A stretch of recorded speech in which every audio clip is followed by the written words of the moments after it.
Sasa faida mojawapo kubwa ya kuwa kwenye ushirika na Mungu ni hapa. Mojawapo kubwa. Zipo nyingine nyingi lakini mojawapo kubwa. Yakobo 4:7.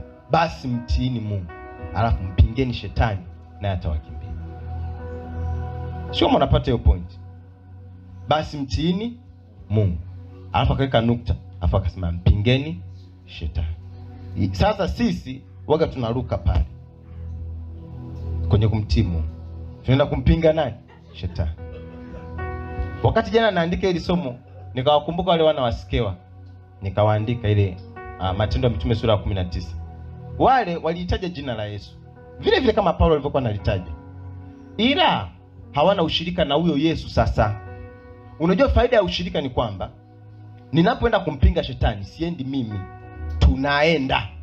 Haleluya tu Mungu. Yaani ukiwa na ushirika mzuri na Mungu, unapoenda kumpinga shetani huendi wewe peke yako, mnaenda na Yesu.